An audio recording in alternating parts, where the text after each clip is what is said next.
Então, vamos começar com a refração. Beleza, obrigada. De nada. Galera, a gente, lá no comecinho, na primeira aula de ótica nossa, a gente falou de alguns fenômenos. A absorção, reflexão e transmissão, que também pode ser chamada de refração. A refração é um fenômeno que acontece quando a luz ela muda de meio.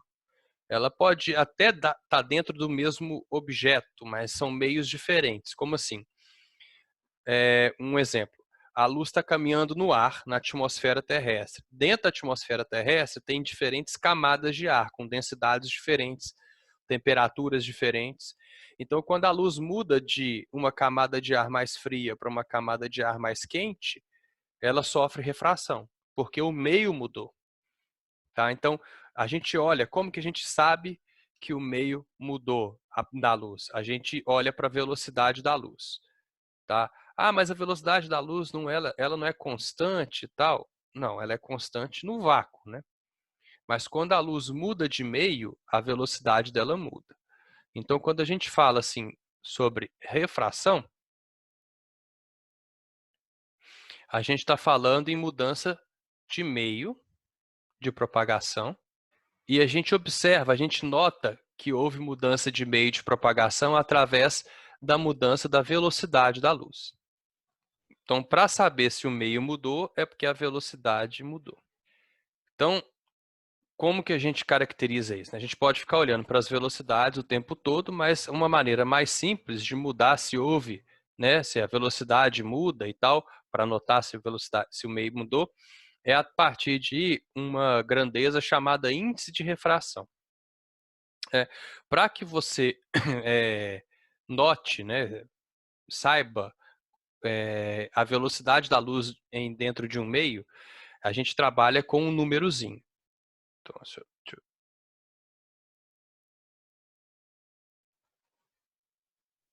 todos os meios que vocês imaginarem, eles foram tabelados. Esse índice significa número, né? É o índice de refração, todos os meios têm o seu índice de refração. E a gente tem um meio, que é a nossa base, o nosso referencial, que é o vácuo. Então é assim, ó, o índice de refração do vácuo é 1. Já eu explico por quê. Todos os outros meios têm um índice de refração maior do que isso. Então, por exemplo, a água. O índice de refração da água é 1,33. O vidro, dependendo do vidro, pode ter o vidro normal, comum, 1,500. Se você pegar o diamante, o índice de refração dele é 2,4, mais ou menos. Quanto maior o índice de refração, mais devagar a luz caminha dentro daquele meio.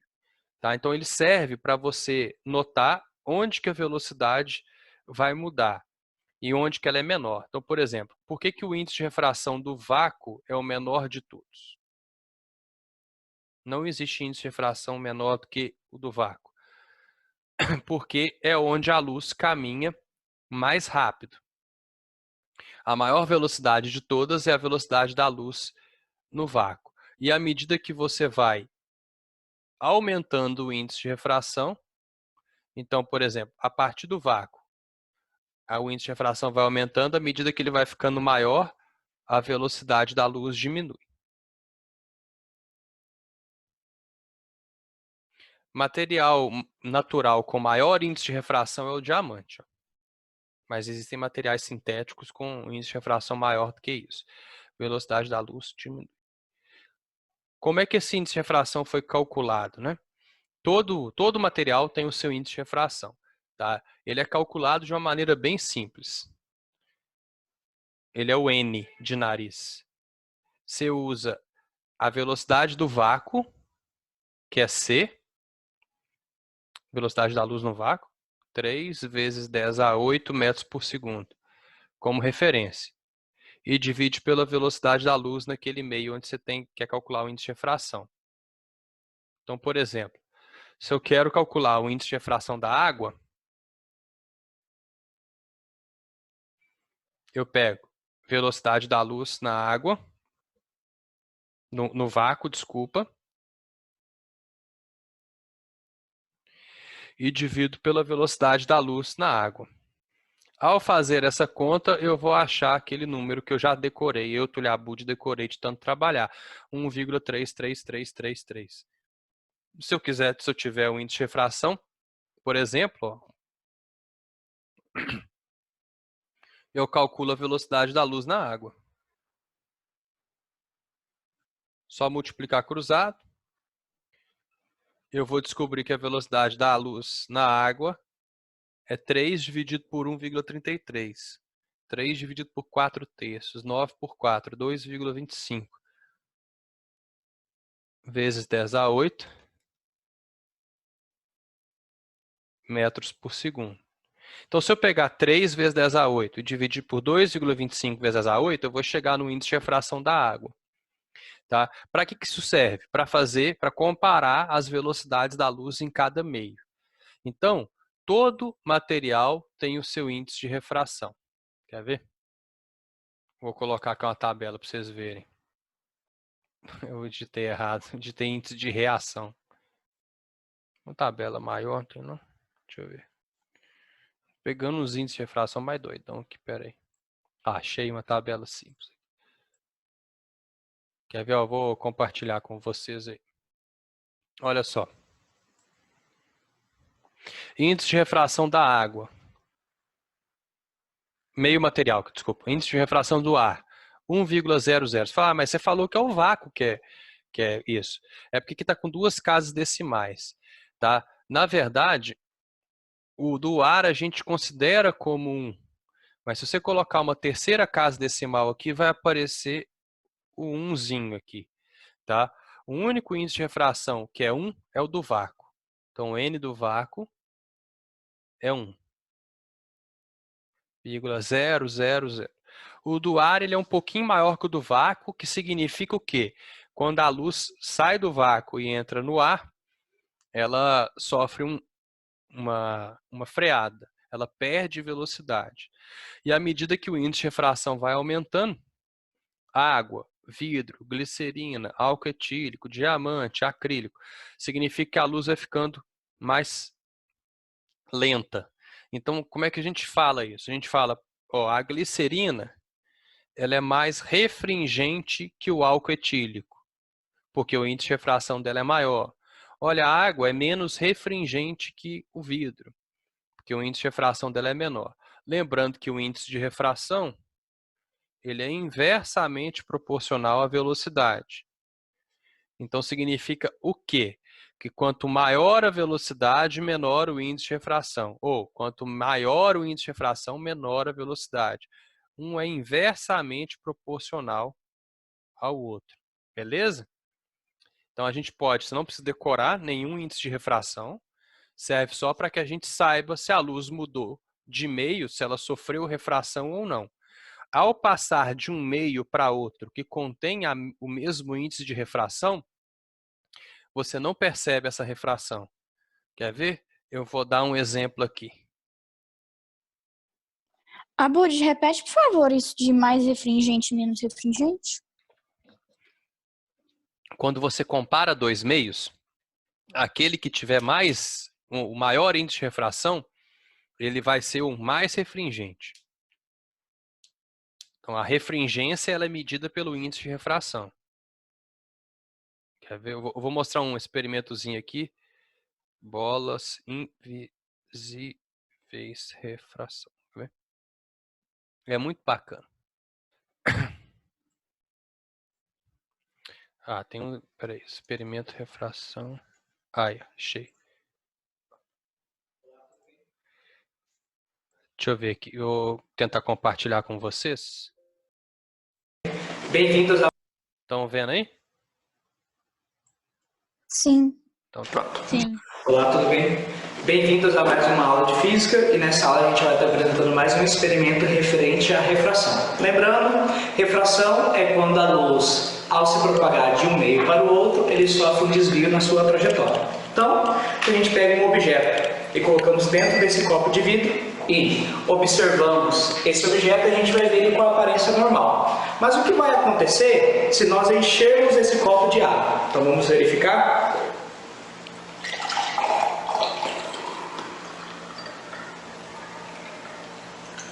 Ó, Bom, se a gente...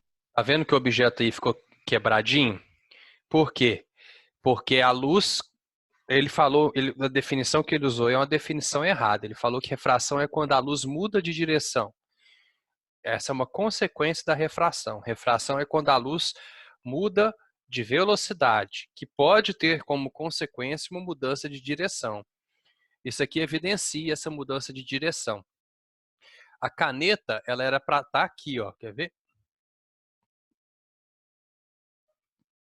A caneta era para estar... Opa, o que eu fiz de errado aqui?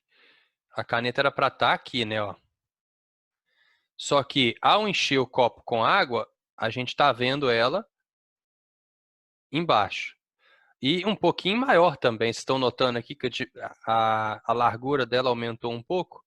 Isso é um fenômeno causado pela refração, que nesse caso está causando uma mudança na direção da luz que sai de dentro do copo. Vamos ver o que ele vai explicar, se está tudo certinho. E aí qualquer coisa eu corrijo ele. Vamos lá. Se a gente olhar atentamente aí para esse objeto, a gente verifica que aparentemente ele encontra-se quebrado, ele encontra-se distorcido. Esse fenômeno ele ocorre devido que quando os raios de luz propagam-se de um meio de maior refringência para um meio de menor refringência, ou seja, do meio de índice de refração maior para o meio de índice de refração menor, ele sofre um desvio na sua trajetória e vice-versa. Então o que acontece? Quando os raios de luz se propagam da água para o ar, eles vão sofrer um desvio na sua trajetória e consequentemente isso vai ocorrer com esse objeto. E a gente pode verificar isso aqui. Que se a gente fizer esse movimento, a gente verifica que esse objeto vai sofrer essa distorção. Quer ver? Agora eu vou dar outro exemplo para vocês. Deixa eu ver se eu tinha achado.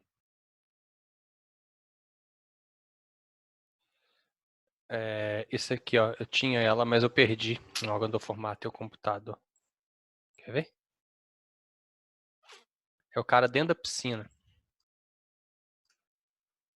Aqui, ó. Achei a imagem.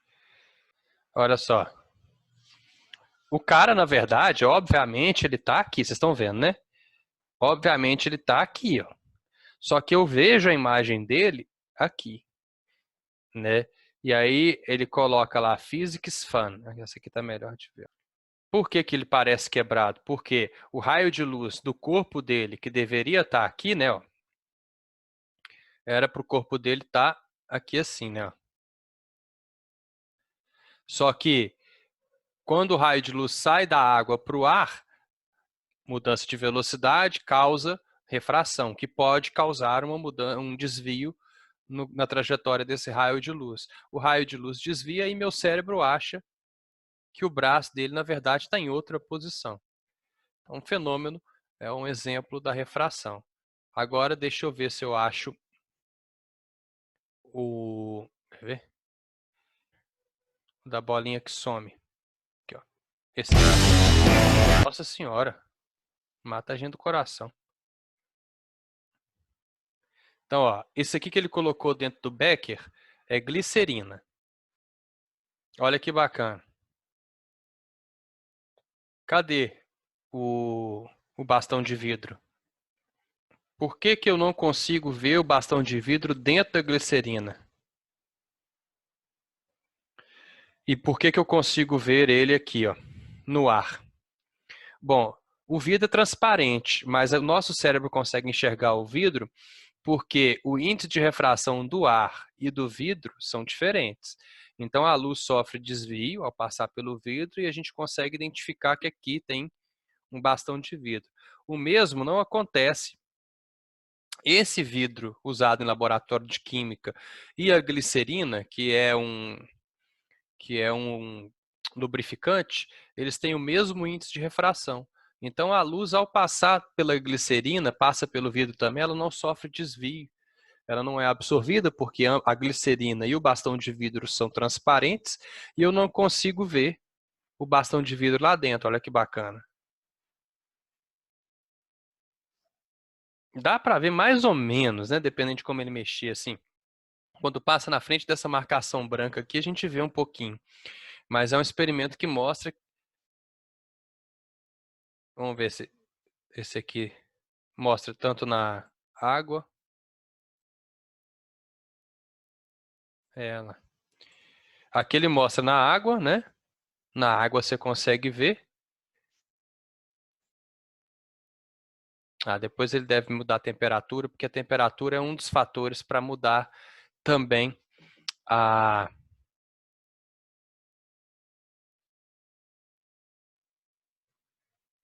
A Milena perguntando se eu te mandar um exercício de refração que eu não consegui fazer, tu faz aqui ou depois? Se não for muito difícil, né, eu tento fazer aqui.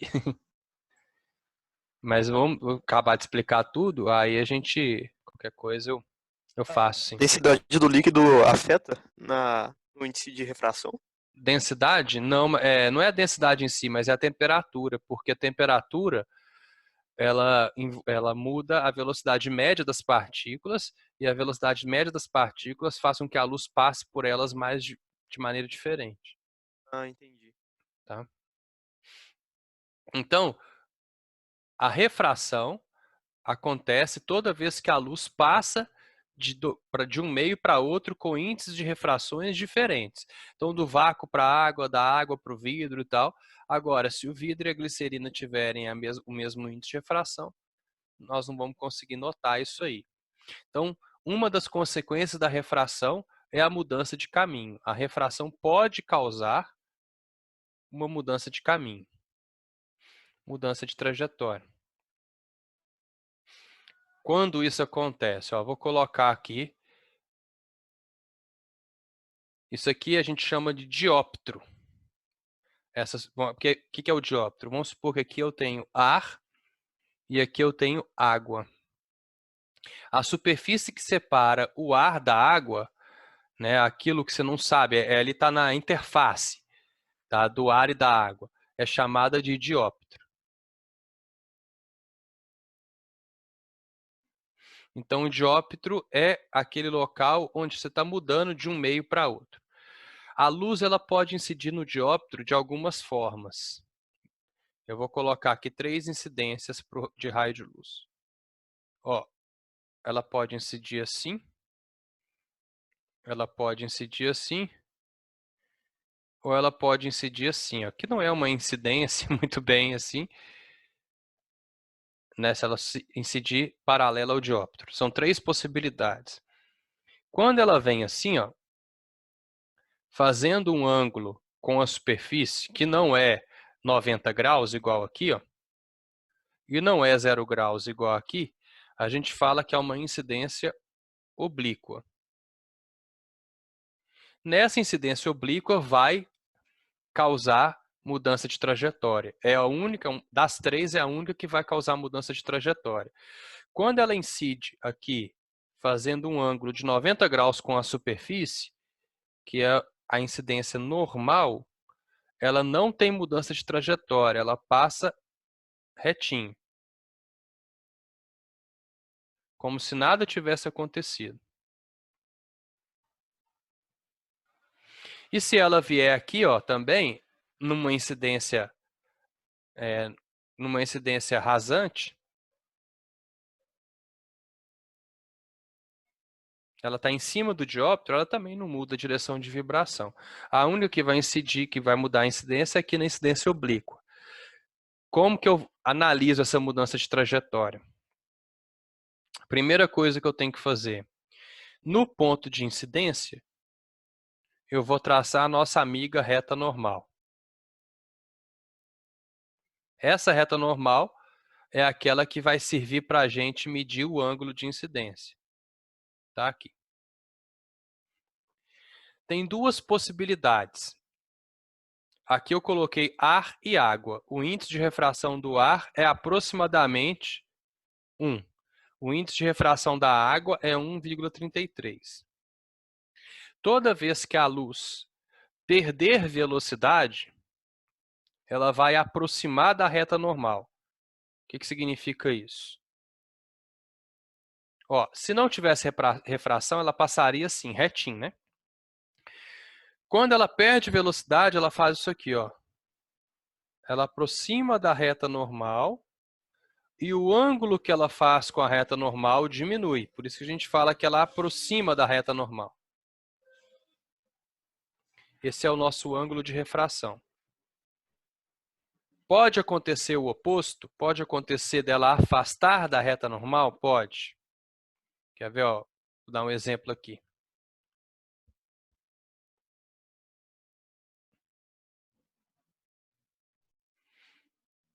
Vamos colocar aqui água e aqui embaixo o vidro.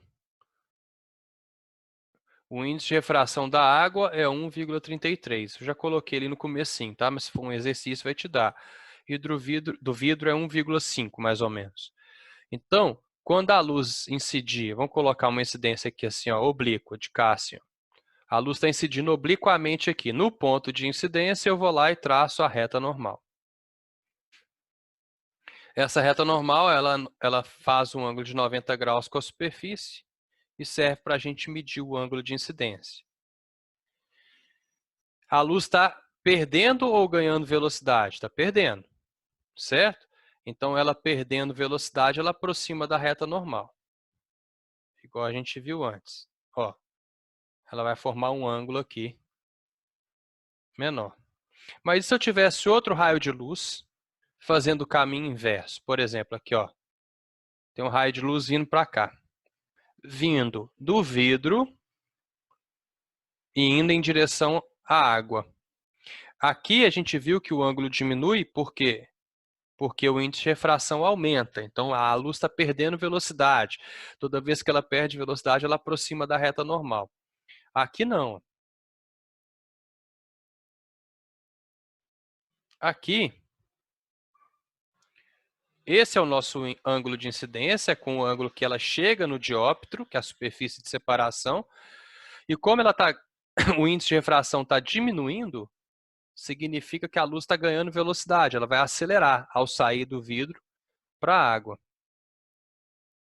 Então, ela vai, se não tivesse refração, ela faria isso aqui, né? Ó.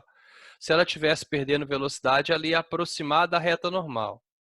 Mas como ela está ganhando velocidade, ela afasta da reta normal. Aí eu vou ter o ângulo de refração maior que o de incidência. Então, quando o índice de refração diminui, ó, daqui para cá, o índice de refração diminuiu, o ângulo aumenta. Significa que a velocidade está aumentando, então o ângulo acompanha a velocidade. Tá? Se o índice de refração diminui, a velocidade aumenta, o ângulo aumenta. Se o índice de refração aumenta, que seria esse caso laranja, a velocidade vai diminuir e o ângulo vai diminuir. Então, vamos escrever isso aqui. Ó. A gente tem dois índices de refração. Sempre de onde o raio está vindo, a gente vai chamar de N1, que é o índice de onde ele está vindo. Tá? E aqui, por exemplo, é N2. Então, nesse caso aqui, quanto que é o N1? 1,33. Quanto que é o N2? 1,50. Esse é o N1, esse é o N2. N1 é de onde está vindo, N2 é para onde está indo. Nesse caso, o N1 é 1,50, que ele está vindo desse meio, e o N2 é 1,33, que é para onde ele está indo. Tá? Então, N1 é de onde vem, N2 é para onde vai. Quando N1 ele é menor do que N2, ou seja, a luz está vindo de um meio menos refringente e está indo para um meio mais refringente. O que vai acontecer? Ela aproxima da normal. Por quê? Porque a velocidade diminui. E o ângulo diminui. Agora, se o N1 for maior do que o N2, ou seja, a luz está vindo de um meio mais refringente e está indo para um meio menos refringente. É esse caso aqui, ó. Mais refringente para o menos refringente. Então, o que acontece? Ela afasta da normal. A velocidade aumenta e o ângulo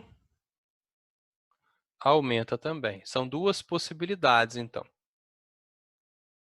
Primeira possibilidade e segunda possibilidade. E se os n's forem iguais? Aí não tem desvio. Se os n's forem iguais, acontece inclusive aquela ilusão de ótica que a gente viu. Não vai ter desvio nenhum. Tá? Então, por exemplo, e também não tem desvio se a incidência for normal. Por que chama a incidência normal? Porque se eu desenhar aqui uma reta normal em cima dessa superfície, ó, o raio de luz vai ter exatamente em cima da reta normal. Nesse caso, o ângulo de incidência vale 0. Porque eu vou andando com esse raio de luz aqui, ó,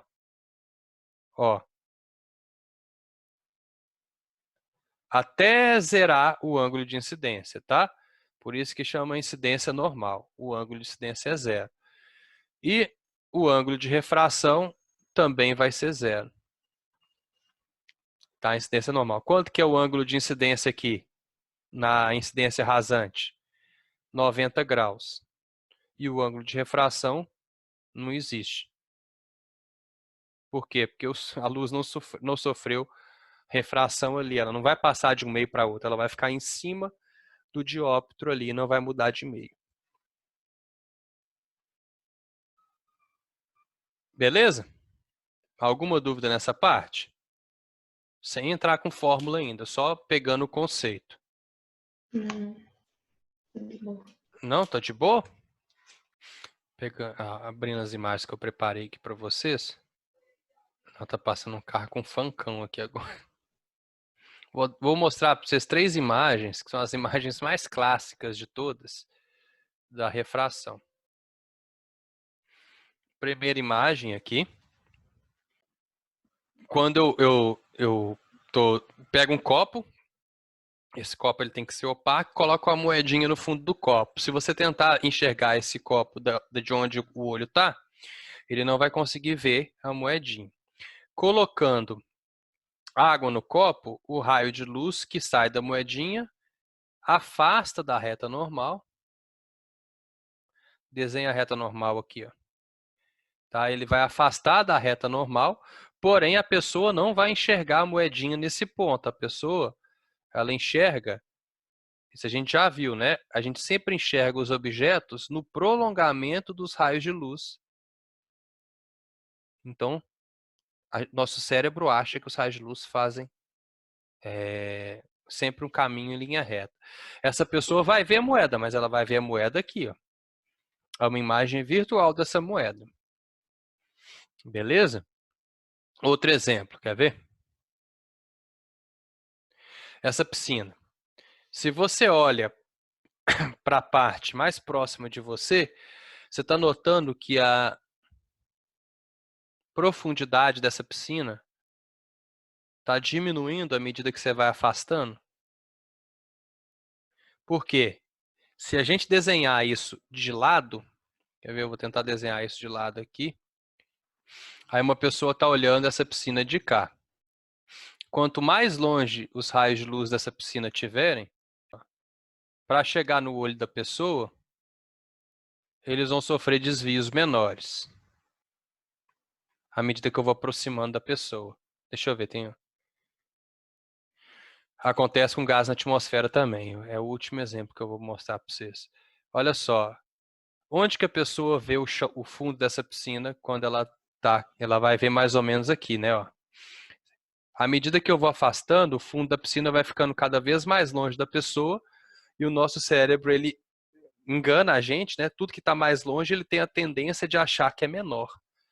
Tá? Então, a profundidade da piscina vai ficando menor à medida que eu vou afastando do observador, do objeto, desculpa. Tá?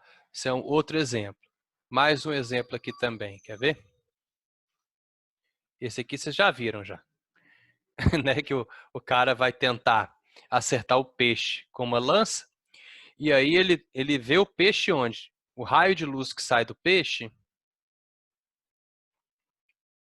aqui ó, sofre um desvio e chega no olho dele. Sofre um desvio porque da água para o ar, o índice de refração aumenta, então afasta da reta normal, e aí ele vai ver o peixe no prolongamento de onde o peixe, do raio de luz que sai do peixe. Olha que bacana. A posição real do peixe, a profundidade real do peixe é essa. A profundidade aparente do peixe é essa. Por quê? Porque está mais longe dele. O cérebro tem a tendência de achar que as coisas mais distantes são menores. Inclusive, existe uma relação, né? Se eu pegar aqui, ó, essa profundidade, vou chamar de real, e essa profundidade aparente, e dividir as duas, a profundidade real dividido pela profundidade aparente vai dar um número menor do que 1, né? Isso é o índice de refração de onde está vindo, que é o N1, dividido pelo índice de refração, desculpa, troquei. É o N2, que é o índice menor, para onde ele está indo, dividido pelo N1, que é de onde ele está vindo. Então, vamos supor, supõe aqui, tá? O índice da água seja 1,5, 1,3 e o índice do ar seja 1,0.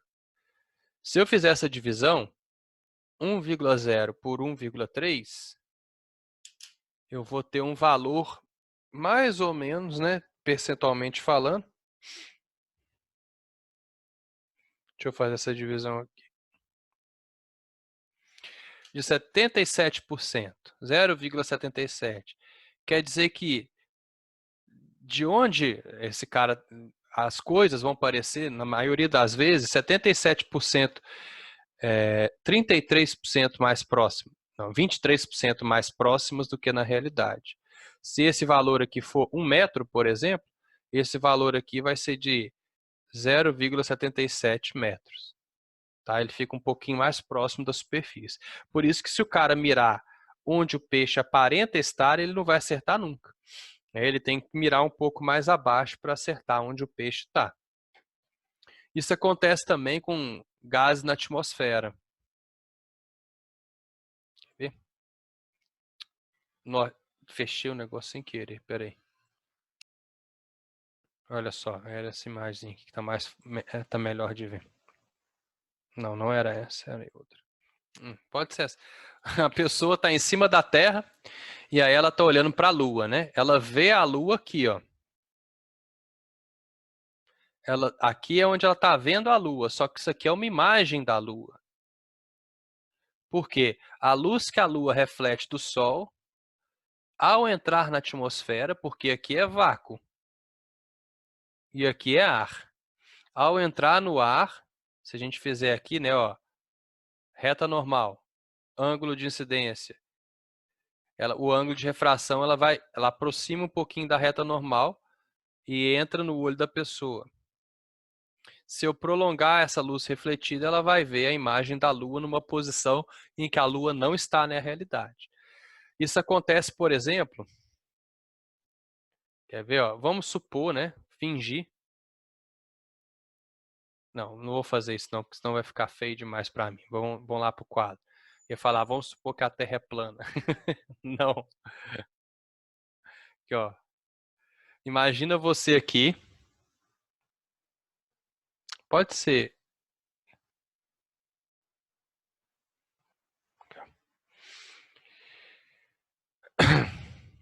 Vou colocar aqui uma linha mais fininha. Que é a atmosfera. E aí você está aqui. Ó. Aí você está observando o pôr do sol. Você está vendo o sol mais ou menos aqui, ó.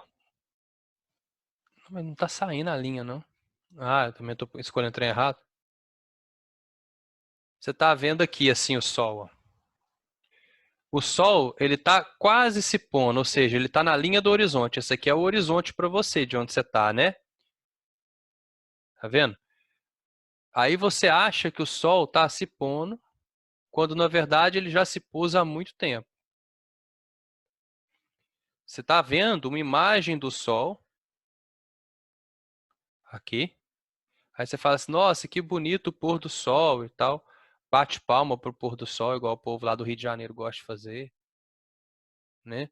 Só que, na verdade, a pessoa está vendo o sol aqui, porque o raio de luz do sol chega no olho dela, está pertinho do horizonte, a linha do horizonte para ela é isso aqui, quando, na verdade, o sol já se pôs há muito tempo, porque a luz do sol, né, ela está vindo e sofre refração.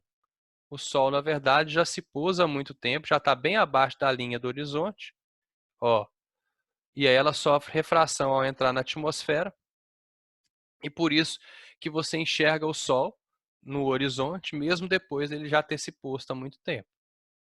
Muito tempo assim, alguns minutos só, tá? Não é tanta diferença não. Aqui eu estou exagerando, porque a diferença do índice de refração do ar pro vácuo, né? O N do vácuo é 1 e o N do ar é 1,001. Então, quanto maior for essa diferença, maior vai ser a diferença das posições, chamado de paralaxe na astronomia, tá? Quanto maior essa diferença, até para aquele esquema do pescador e tal, quanto for maior esse intervalo entre os dois índices de refração, maior vai ser essa diferença de posição entre a posição real e a posição que você enxerga. Abud, Diga. você sempre vê a imagem acima do objeto? Nesse caso? Então, se você estiver de fora, vamos fazer um desenhozinho aqui. Você está aqui na sua canoa, aí você está olhando um peixe. O peixe está aqui.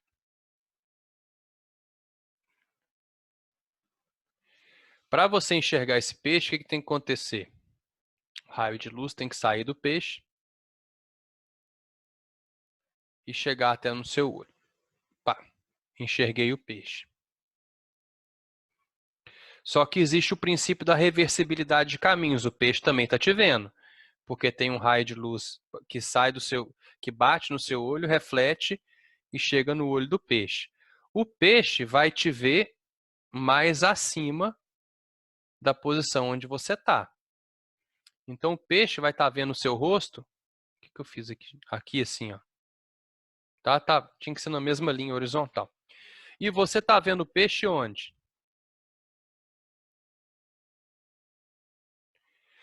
Para o peixe, você está mais em cima do que você está na realidade. Para você, o peixe também. Vamos colocar como referência a superfície da água. Para o peixe, você está mais distante da superfície da água do que você está na realidade. E para você, o peixe está mais próximo da superfície da água. Isso acontece por causa daquela relação. A relação é assim, né? Ó. A distância que eu estou, ou a altura aparente, eu coloquei real sobre aparente da outra vez, né?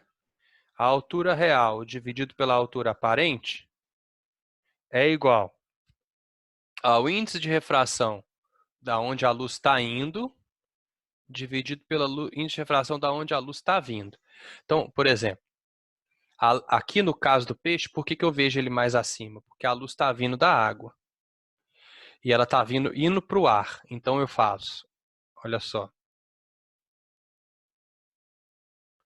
Quando eu estou olhando, ela está vindo da água, aí fica assim, água sobre ar. Aí dá um número pequeno, menor do que 1, por isso que a distância diminui, encurta. Agora, quando é o caso do peixe, para o peixe me enxergar, a luz está vindo de onde? Do ar. E ela está indo para onde? Para a água. Então, quando é o peixe olhando, a divisão fica assim, ó. Água por ar.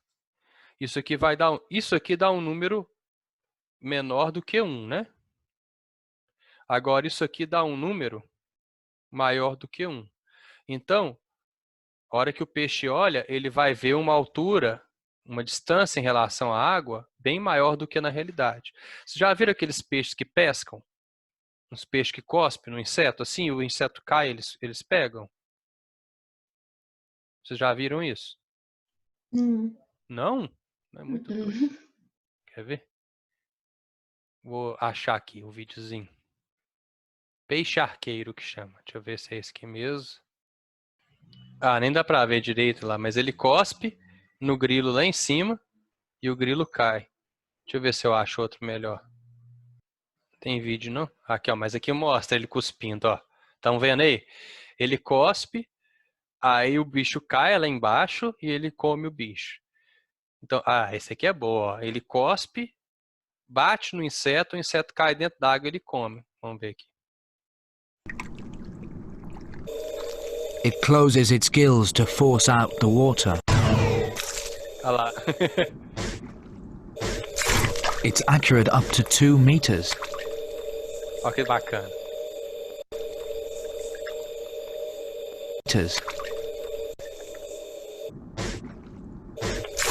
It's accurate up to 2 meters. Aí o peixe caiu. Ou seja, o peixe, quando ele olha de fora, de dentro da água para fora, na hora de mirar, ele já tem isso na cabeça dele, ele já calcula essa refração, né? Ele errou muito antes de aprender que ele tinha que calcular, levando em consideração essa relação aqui, tá? Então, o que acontece? Quais outros efeitos que acontecem também em decorrência da refração? A última coisa que eu vou trabalhar com vocês é a fórmula, tá? Eu quero que a gente trabalhe primeiro os efeitos. A dispersão da luz branca, que foi o que rendeu ao Newton o primeiro artigo famoso dele.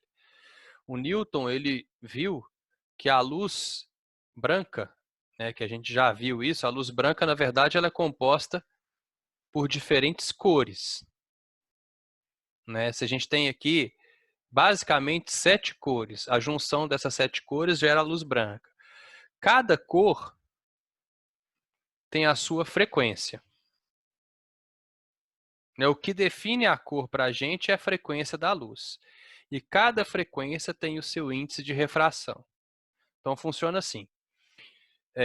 Quando a luz está caminhando no vácuo, o vácuo não tem nada. Vácuo não tem nada para impedir a luz e tal. Então, todas as cores têm a mesma velocidade no vácuo.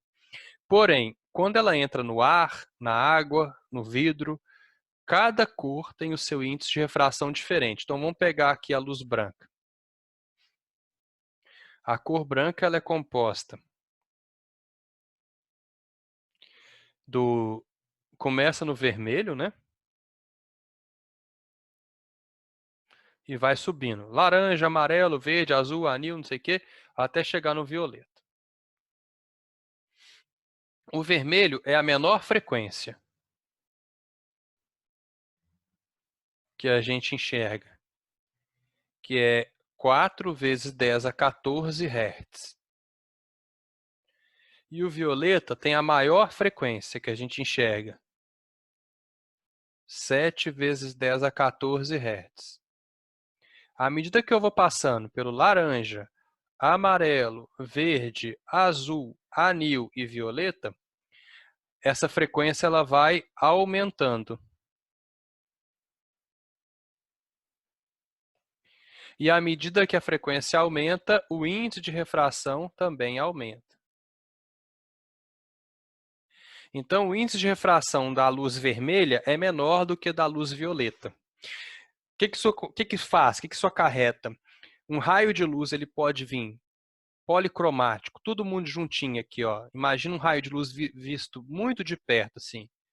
Aqui dentro desse raio de luz tem todas as cores: vermelho, verde, amarelo, azul, anil, violeta. Faltou laranja. Todo mundo. Quando ele sofre a refração, cada cor dentro desse raio de luz aqui vai sofrer uma refração de acordo com o seu índice de refração. Cada cor vai ser refratada, que esse é o termo que a gente usa, vai ser refratada de acordo com o seu índice de refração. E isso pode separar os raios de luz. Então, o que o Newton fez? Coloca uma superfície aqui de vidro. Tá? Então, isso aqui é um... Vou colocar aqui, mas finge que a dimensão dele é infinitesimal, mas é uma superfície de vidro para a luz atravessar ele, só para ficar mais fácil de eu desenhar. E nessa superfície de vidro incide um raio de luz policromático. Policromático significa que tem várias cores.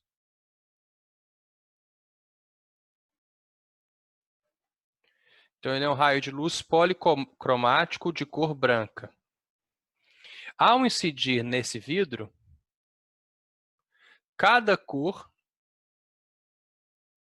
vai ser refratada de uma maneira. Se não houvesse refração, a luz ia passar retinha assim, ó. Mas como tem refração, ao passar do ar para o vidro, cada corzinha vai ser refratada e a que vai sofrer menor desvio é a vermelha.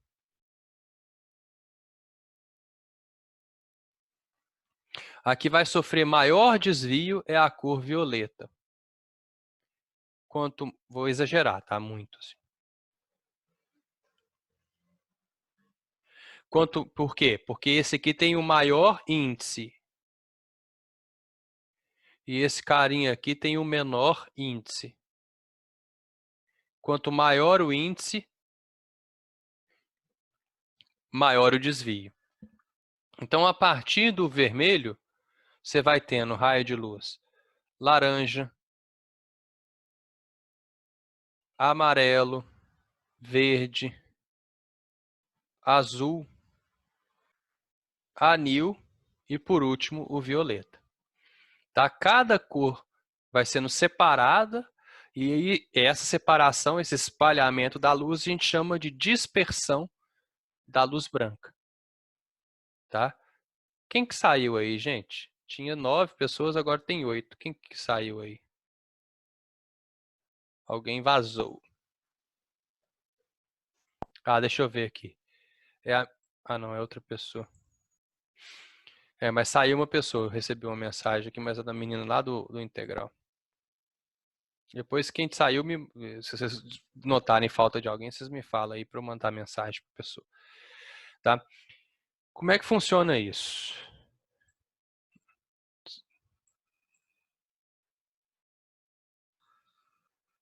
Não, não é polarização. O Henrique falando que achava que era polarização. Não, é dispersão mesmo. Tá? Aí gera aquele... Quer ver? Ó, Dark Side. Gera aquela capa do álbum do Pink Floyd, que é mega famosa.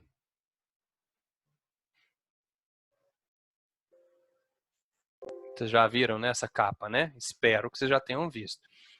Que é um álbum que chama Dark Side of the Moon, que é o melhor álbum de rock and roll já feito até hoje, assim. Quem discordar tá errado, precisa escutar de novo. Tá? Inclusive, eu sou muito fã do Queen, mas esse álbum ele supera qualquer outra coisa. A luz branca está entrando num prisma e está sendo separado nas 7 cores, tá vendo? Vermelho, laranja, amarelo, verde, azul e violeta. Tá dependendo, isso é uma coisa, uma curiosidade, até que a gente pode falar, a curiosidade linguística.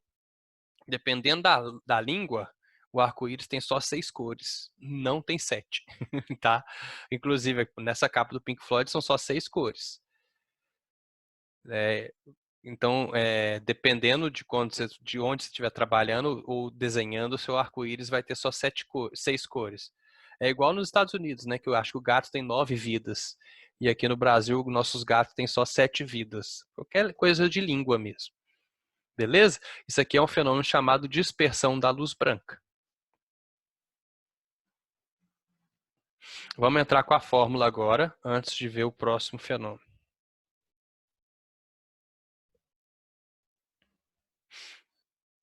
Deixa eu desenhar aqui rapidinho um dióptro. E nesse dióptro a gente vai ter aqui, ó, um índice de refração N1, que é de onde a luz vem, e o índice de refração N2, que é para onde a luz vai. Vou colocar aqui um raio de luz de ponto de incidência aqui, dá para perceber que a incidência é oblíqua. Nesse ponto de incidência, a gente desenha uma reta normal. E a partir dessa reta normal, a gente mede o ângulo de incidência. A gente viu que tem duas possibilidades para esse raio de luz. Ele pode aproximar da reta normal, se o N2 for maior do que o N1, ou ele pode afastar da reta normal, se o N2 for menor do que o N1. Vou colocar aqui só para facilitar meu desenho. Vou falar que ele está aproximando. Então, o N2 é maior do que o N1. O ângulo de refração é menor que o ângulo de incidência. Aí vai aparecer o que a gente chama de lei de Snell-Descartes. Por que tem dois nomes? Na física, nas ciências, quando duas pessoas chegam no mesmo resultado, você dá o nome das duas. Então, são dois carinhas. O Descartes é o mesmo do penso logo existo, tá? Então, é a lei de Snell-Descartes, que é a lei para refração. Ela é simples, muito simples, só que os alunos, eles torcem a cara para ela, porque ela envolve uma função matemática que eles odeiam, que é o seno. Ela é bem tranquila, ela é assim, ó. Você não vai trabalhar... Abude, será que tem como você escrever a forma um pouquinho mais para baixo? Tá no quadradinho e não tá dando para ver a forma, por favor? Que quadradinho? Da sua imagem. Ela fica no cantinho de cima e tá bem no... Ah, tá, peraí então. Opa. É porque a minha imagem não aparece para mim. Dá para arrastar também a sua imagem. Não, mas do jeito que eu compartilhei para vocês aqui, não tá... Não. Aqui tá aparecendo? Ah, vocês conseguem a arrastar forma mesmo? tá.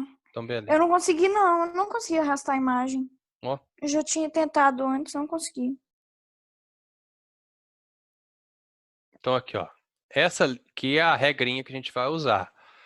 O índice de refração ele é dado, ele é um número, ele é adimensional, então ele é um número que vai de 1 até, teoricamente, infinito, né? Mas números muito grandes não existem.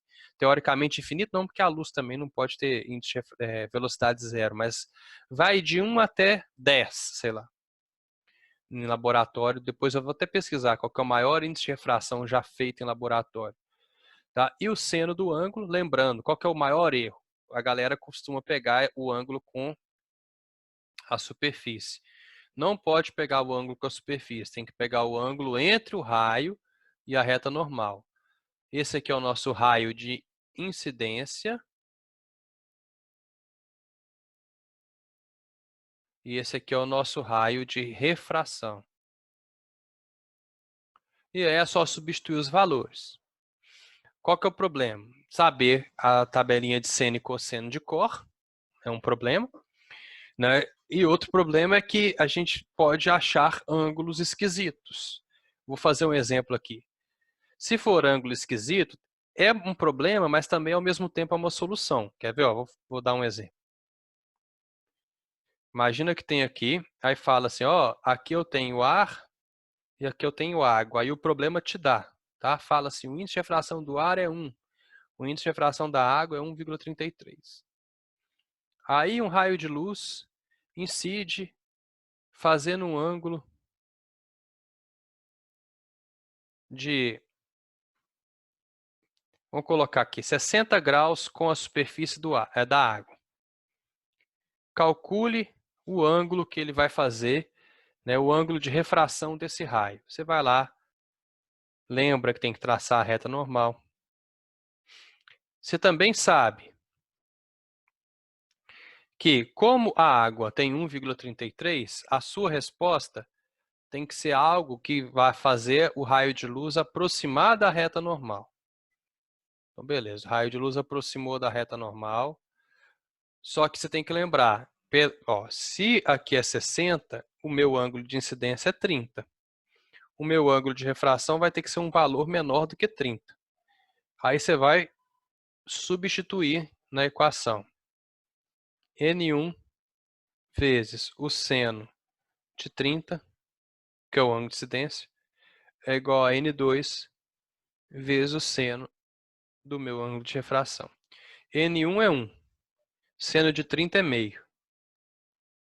N2 é 1,33. Seno de R eu não sei quanto dá. Vou passar 1,33 para cá, vai ficar meio dividido por 1,33 é igual a seno de R. Ninguém vai saber tabela de seno e cosseno de cor. Obviamente que não. Porque aqui está dando que o seno do ângulo R teria que ser igual a 0,376. Ninguém em sã consciência sabe que ângulo que é esse. Então, se fosse um exercício de vestibular, ele está falando assim, considere que o seno do ângulo tal é tanto. Se você não achar aquilo que ele está mandando considerar, é porque você errou. Né?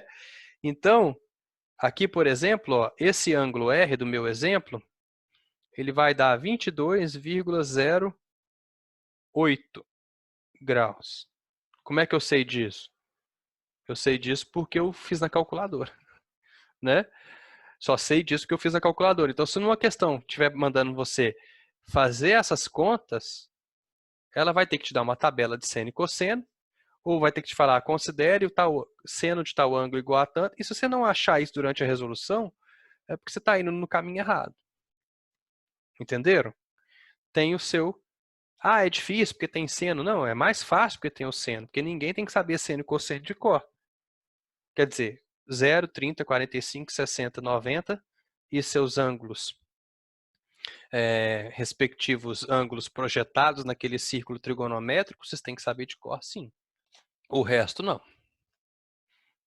Certo? Alguma dúvida na aplicação dessa fórmula? Agora eu vou dar um exemplo de outra coisa. Esse fenômeno aqui, chamado reflexão interna total, ele só pode acontecer quando a luz está vindo do N maior em direção ao N menor. Por exemplo, da água para o ar. Não vai acontecer do ar para a água. Tá? É um fenômeno que é basicamente assim, a luz ela é tão refratada, mas tão refratada, que ela acaba sendo refletida. Assim, hã? Como assim? Ó, basicamente é assim. Se eu tiver um raio de luz saindo desse pontinho luminoso aqui, e ele for retinho, incidência normal com a superfície, a gente sabe que não existe mudança no caminho do raio de luz. Porém, à medida que eu vou pegando outros raios de luz, por exemplo, esse aqui, ele sofre um desviozinho. Já vai ficando tortinho. À medida que eu vou afastando desse ponto de luz, ou seja, à medida que eu vou aumentando o meu ângulo de incidência, esse desvio começa a aumentar.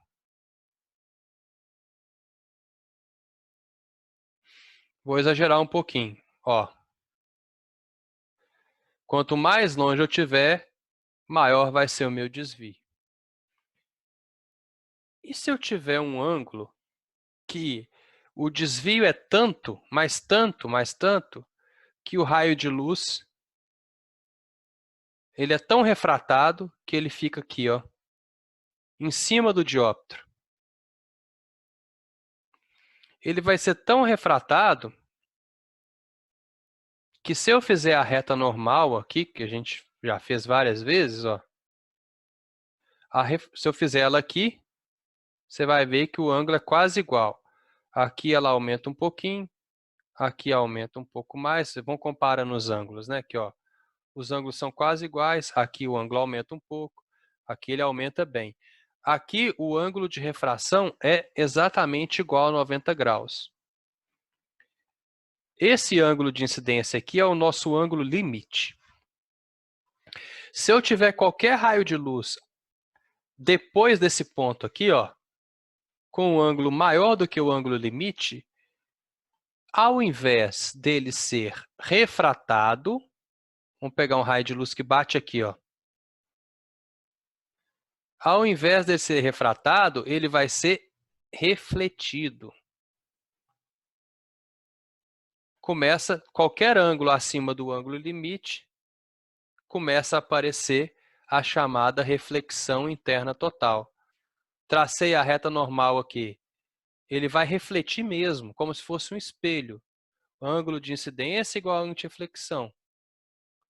Então, para qualquer ângulo acima dessa situação aqui, eu vou ter uma reflexão interna total. A luz ela é tão refratada que ela acaba sendo refletida. E isso é importante, por que você está falando isso para a gente? É de suma importância hoje em dia, porque é o princípio de funcionamento da fibra ótica, por exemplo. A fibra ótica nada mais é que uma fibra transparente, com índice de refração grande, e a luz ela fica sofrendo refrações lá dentro, e ela não consegue sair. O índice de refração da fibra é tão grande que ela não consegue sair dela, fica aprisionada lá dentro. Esse também é o motivo do diamante cintilar. A luz entra no diamante e ela fica presa lá dentro, ele concentra a luz, aí o diamante começa a brilhar, que ela sai só de vez em quando. Como que eu calculo esse ângulo limite? Eu calculo olhando para essa situação aqui, ó. O que eu tenho nessa situação aqui, ó? Eu tenho N1 vezes o seno do ângulo limite é igual a N2 vezes o seno. No ângulo limite é quando o ângulo de refração vale 90. Então, o ângulo seno de 90. Então, N1 vezes o seno do ângulo limite é igual a N2 vezes seno de 90 é 1. Então, toda vez que eu quiser calcular o ângulo limite, eu tenho que fazer só o final dessa demonstração. Não precisa fazer tudo, não. Espera aí. Trazer para cá. Aí, ó. Só fazer assim agora. Ó. O seno do ângulo limite é N2. N2 é para onde o raio vai, dividido por N1, que é para onde o raio vem. Tá? Toda vez que eu quiser, então, calcular o ângulo limite, eu faço isso aqui. Ó. Vamos calcular o ângulo limite para o ar e para a água? Quer ver? Qual que é o maior ângulo que eu posso ter da luz incidindo no ar e na água? É aquele ângulo onde o raio de luz começa a ser refratado em cima do dióptro. Esse ângulo é chamado de ângulo limite. Então, vamos lá. Reta normal está aqui. Ângulo L. Então, o seno do ângulo limite, o ar é 1. A água é 1,33. Então, eu faço N2 dividido por N1. Para você não confundir, gente, é só você lembrar que o seno ele nunca pode ser maior do que 1. Então, se você trocar esses dois carinhas aqui, por exemplo, se eu fizesse água dividido pelo ar, ia dar 1,33. Não existe seno maior do que 1. Então, você não dá para errar isso. Você vai pegar 1, que é para onde está indo, dividido por 1,33, que é de onde ele está vindo.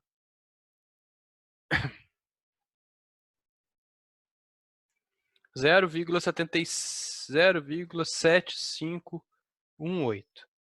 Então, o seno do ângulo limite tem que dar 0,7518. Que ângulo é esse?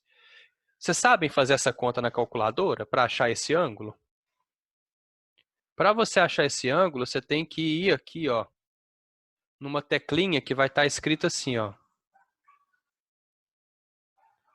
Seno elevado a menos 1. Deixa eu ver se a calculadora do Windows tem isso aqui para mostrar para vocês. Tem, quer ver? Ó, vou mostrar para vocês aqui. A Ana deve ter saído. Depois eu mando mensagem para ela. Ó. Calculadora científica do Windows, tá aqui. Se eu fizer assim, ó, 0,7518 e digitar a função seno, Não tem função seno aqui desse trem, não. Ah, aqui tem, ó. O Google tem tudo, né? Se eu digitar aqui 0,7518 e apertar na função seno, vai dar errado, tá vendo? Ó? Eu tenho que fazer o seguinte, deu erro. Ó. Se eu fizer assim, seno de 0,7518 e der igual, ele vai me dar o seno desse ângulo. O seno do ângulo equivalente a 0,7518. Está errado. Eu tenho que fazer o quê? Eu tenho que achar aqui uma teclinha para mudar as funções da minha calculadora. Não tem? Só porque eu falei. Eu vou entrar nessa calculadora científica e grátis aqui, vamos ver. Achei, essa aqui tem, ó. Tá vendo essa função aqui, ó? Seno elevado a menos 1, é isso que eu quero, ó. 0,7518. Não sei se é calculadora. Tô apanhando para a calculadora do Windows, do coisa. Já sei, vou dar reload aqui. Arco seno 0,7518. Aí, agora também deu errado. Minha calculadora deu 48, cansei de tentar mostrar para vocês. Não sei mexer nessas duas, não. Na minha eu sei fazer. Eu tenho que achar essa função aqui seno a menos 1. Essa função seno a menos 1. Aí eu faço seno a menos 1 de 0,7518. Obrigado, Milena. Depois eu vou ver aqui. E aí eu vou achar que o ângulo L, quando é água e ar, dá 48,75 graus. Quer dizer que qualquer ângulo acima de 48,75 graus, se for 49, ele já vai bater e voltar, como se fosse uma reflexão interna total. O raio vai ser tão refratado que ele vai bater e vai voltar para dentro da superfície. E aí a fibra ótica funciona exatamente assim. Quer ver? Dessa forma, você tem dois sinais luminosos, né? Um é 0, outro é 1, e eles são refletidos internamente na fibra ótica por causa da refração. É o fenômeno da reflexão interna total. Toda vez que ele incide e tenta sair da fibra, porque a fibra é transparente, toda vez que ele tenta sair da fibra, esse ângulo de incidência está acima do ângulo limite. Aí ele bate e volta. Todo ângulo, toda vez que ela tenta fazer isso, o ângulo está acima do ângulo limite. A fibra é transparente, mas você só vê o que está saindo pela pontinha dela. Quer ver? Ó? Vou mostrar para vocês aqui, se vocês já não viram. Fibra ótica abajur. Vocês já viram abajur de fibra ótica? Esses assim, ó. No Mercado Livre, ó. Você só vê na ponta dela, você não vê direito aqui, ó. A luz sai mais na ponta, ela fica sendo refratada lá dentro e você recebe ela aqui na ponta. Feio pra caralho, né? R$55 um negócio desse, puta merda. Aqui, ó. Vendo? Você vê a luzinha saindo, você vê muito pouco no corpo dela, porque a luz está sendo refratada e está sendo aprisionada lá dentro. Tá?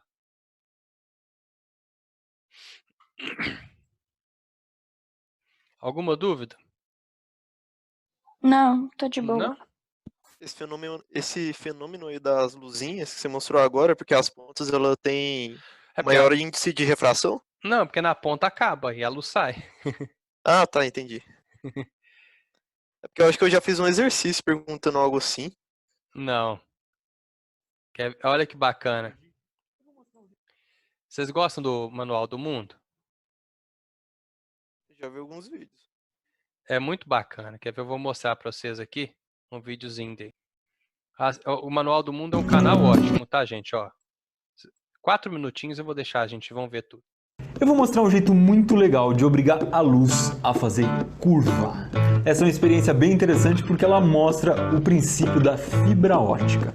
Para fazer a experiência você vai precisar só de um laser, não precisa ser esse verde, pode ser um laser vermelho comum. Vai precisar de uma garrafa PET transparente e de um canudinho. Para fazer essa maquininha eu vou usar algumas ferramentas que você pode substituir por outras que você tem em casa.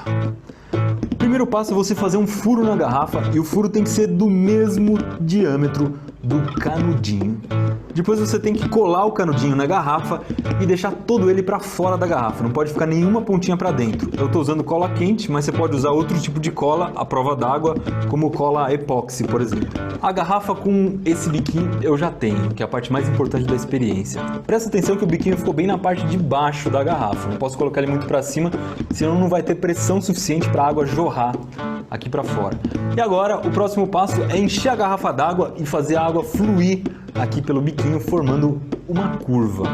Você pode fazer isso em casa só enchendo a garrafa de água, mas aqui, para ficar mais legal, eu vou usar uma pequena bombinha de água. Essa bombinha de água é aquelas que são usadas dentro daqueles jardins japoneses, que ficam uma fontinha de água correndo. Você pode comprar isso aqui em qualquer loja de material de construção, custa uns 15 ou 20 reais.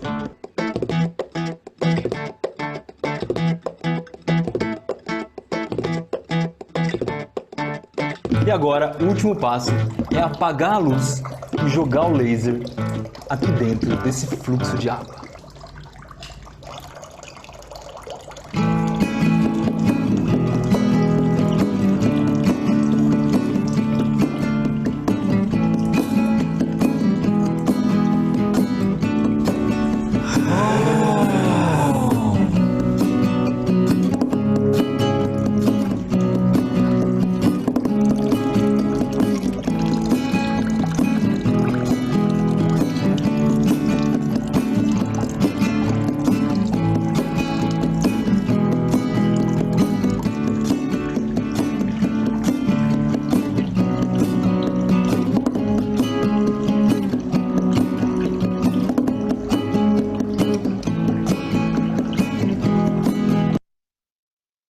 Essa imagem aqui é bem bacana, gente? Olha só, dá para ver certinho a luz fazendo as reflexões internas totais ali dentro do filete de água, né? Olha só.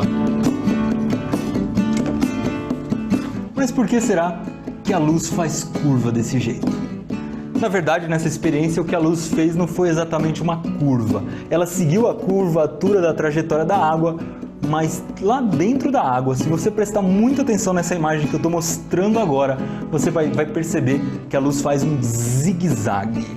O que acontece? Na hora que ela chega na divisa entre a água e o ar, ela reflete completamente e volta para dentro da água. E ela bate na outra parede da água, reflete completamente mais uma vez e volta para dentro. E assim ela vai fazendo um caminho em zigue-zague e vai seguir. Mas ela reflete, né, gente? Vale lembrar, ela reflete por uma excessiva refração. É um fenômeno causado pela refração.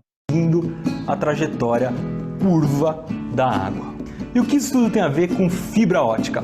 O cabo de fibra ótica é um cabo que transporta dados. Ele pode transportar, por exemplo, a internet que está chegando até você. E dentro do cabo de fibra ótica, o que passa não é energia elétrica como a maioria dos cabos que a gente conhece. Lá dentro passa luz. E o cabo de fibra ótica faz diversas curvas, porque ele anda junto das ruas, sobe nos prédios, e a luz não escapa, a luz não apaga. Por quê? Porque acontece exatamente esse fenômeno que a gente acabou de ver. A luz vai se refletindo nas paredes do cabo e consegue seguir todas as curvas que o cabo faz. Mais vídeos como esse aqui você encontra na próxima terça-feira no blog Uhul. Olha que bacana. 1.500.000 e tantas mil visualizações. É um dos maiores canais, viu, de ciência do mundo. 13 milhões de inscritos. Depois vocês vão. O Manual do Mundo é muito bom, viu, galera? Aconselho. Entenderam o videozinho? Muito bacana, né? Ou é só eu que acho, legal essas coisas? Não, eu adoro o Iberê, eu adoro ele. É muito legal. Eu fico muito bobo com essas coisas. Essas demonstrações simples, assim, eu acho massa demais. As de química também é muito massa. É, ele Eu faz lembro de muita um coisa vídeo bacana. ensinando a fazer uma lâmpada com grafite. Ah, é muito massa mesmo. Muito massa. Passando luz, né? Passando eletricidade nela e ela É, brilha. eu fazer o trabalho de química lá. Garantiu Tem muito. total. Foi? Garantiu total? Aham. Verei. Deixa eu ver aqui esse exercício que a Milena me mandou. É do IME, mas não é tão difícil, eu acho. Mas por que você não conseguiu, então? Você é boa de serviço. Ah, eu É tô o errando em 5? alguma coisa. É o 7? É. Deixa eu ver aqui. Esse aqui? É esse aí mesmo. Acho que dá pra fazer agora. Não sei. Você nem viu, nem falei nada. Vamos Eu ver tô aqui. começando a pensar aqui. Você tá pensando já no negócio, né? Então, vamos lá. Vamos ver qual é. Um raio de luz monocromática, ou seja, só tem uma cor. Se só tem uma cor, só tem uma frequência, né? Então, de boa. Melhor ainda. Incide em um líquido contido em um tanque, como mostrado na figura. O fundo do tanque é espelhado, refletindo o raio luminoso sobre a parede posterior do tanque, exatamente no nível do líquido. O índice de refração do líquido em relação ao ar é... Então, olha só, aqui é 60, aqui eu não sei, tá? Porém, como ele refletiu aqui, ó, vamos traçar uma reta normal aqui, naquele ponto ali. Ele refletiu aqui, então eu sei que se ele refletiu ali, esse ângulo e esse são iguais, que tem um espelho lá embaixo, certo? Então, eu sei que esse lado aqui vale 10 e esse lado aqui vale 10. E eu também sei que esse ângulo aqui é alterno interno com esse. Concorda?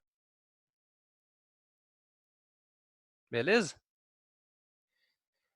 Olha Beleza. só, agora acabou o problema. Porque, Eu acho que só falta pensar nisso mesmo. vamos pensar aqui, esse ângulo X ali, né? Esse ângulo X.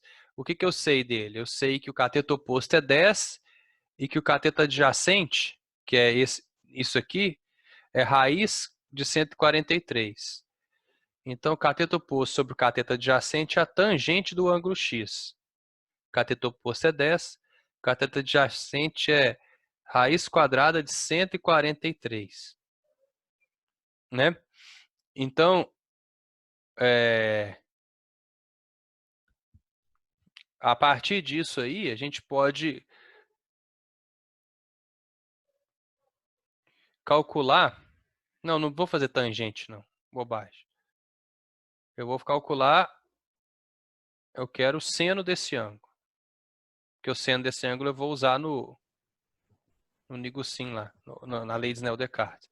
Quem que é o seno do ângulo X? Seno do ângulo X é o cateto oposto sobre a hipotenusa. É 10 sobre a hipotenusa. A hipotenusa eu calculo. Hipotenusa ao quadrado é raiz de 143 ao quadrado mais 10 ao quadrado. Então, a hipotenusa ao quadrado é igual a 143 mais 100. A hipotenusa ao quadrado é igual a 243. Então, a hipotenusa vai ser raiz de 243. Não deve ter raiz exata isso, né? Mas aí o que eu posso calcular? O raio de luz veio daqui. Aqui é o N do ar e aqui o N do líquido que eu quero calcular. O N do ar vezes o seno de 60, que é raiz de 3 sobre 2, é igual ao N do líquido que eu quero calcular, vezes o seno de x, que é esse ângulo aqui, x. E o seno de x, a gente sabe que é 10 dividido pela hipotenusa, que é 243. Vai ser 10 dividido por raiz de 243. Tá? Aí vai ficar N do ar é 1. Então vai ficar raiz de 3 sobre 2 é igual ao N do líquido vezes 10 sobre raiz quadrada de 243. Multiplicando cruzado, vai ficar assim, ó. 20 vezes o N do líquido é igual a raiz de 3 vezes raiz de 243, que é raiz de 729. Aí esse parece ter raiz. É 729 mesmo? 27. Sabia que tinha raiz. Então, 20 NL é igual a 27. Passando para cá, o NL é igual a 27 sobre 20. 1,35. Letrinha A. Certo? É difícil, não é fácil não. Pegou aí, Milena? Não, direitinho. Legal. Vou salvar essa tela também. Aí eu mando para vocês. Salvar Isso é- aqui. Eu achei ele bem explicativo. É. Salvar os quadros brancos também. Pessoal, então aí tem vários exercícios conceituais, tem exercícios de conta que eu mandei para vocês lá no grupo, tá? Vocês podem, enquanto durar a quarentena, deixar o nosso plantão sempre na quinta-feira? Vocês podem? Eu posso? Sim, eu também. Pode? Que horas? Bem, também. Depende, é o horário que vocês puderem, gente. 5 horas, mesmo horário da aula, pode ser? Por mim, sim. Por mim também. Por mim também pode. Então tá. Eu vou deixar marcado já às 5 horas, porque aí fica melhor para mim, porque eu vou dar aula para o Alfa à tarde, sexta-feira à tarde. Aí não ia ficar muito coladinho, mas fica melhor para mim. Então quinta-feira a gente se vê. Tá bom, pessoal? Não Beleza. impede vocês perguntarem, tirarem dúvidas lá no grupo também não, viu? Tranquilo. Tchau para vocês. Joguem bastante, vejam muito seriado, vejam muito filme, mas estudem também. Pode deixar. Tchau deixar. pra vocês. Tchau, tchau. Ruth. Obrigada, Tchau. Ana. Até mais. Tchau. Obrigada. De nada.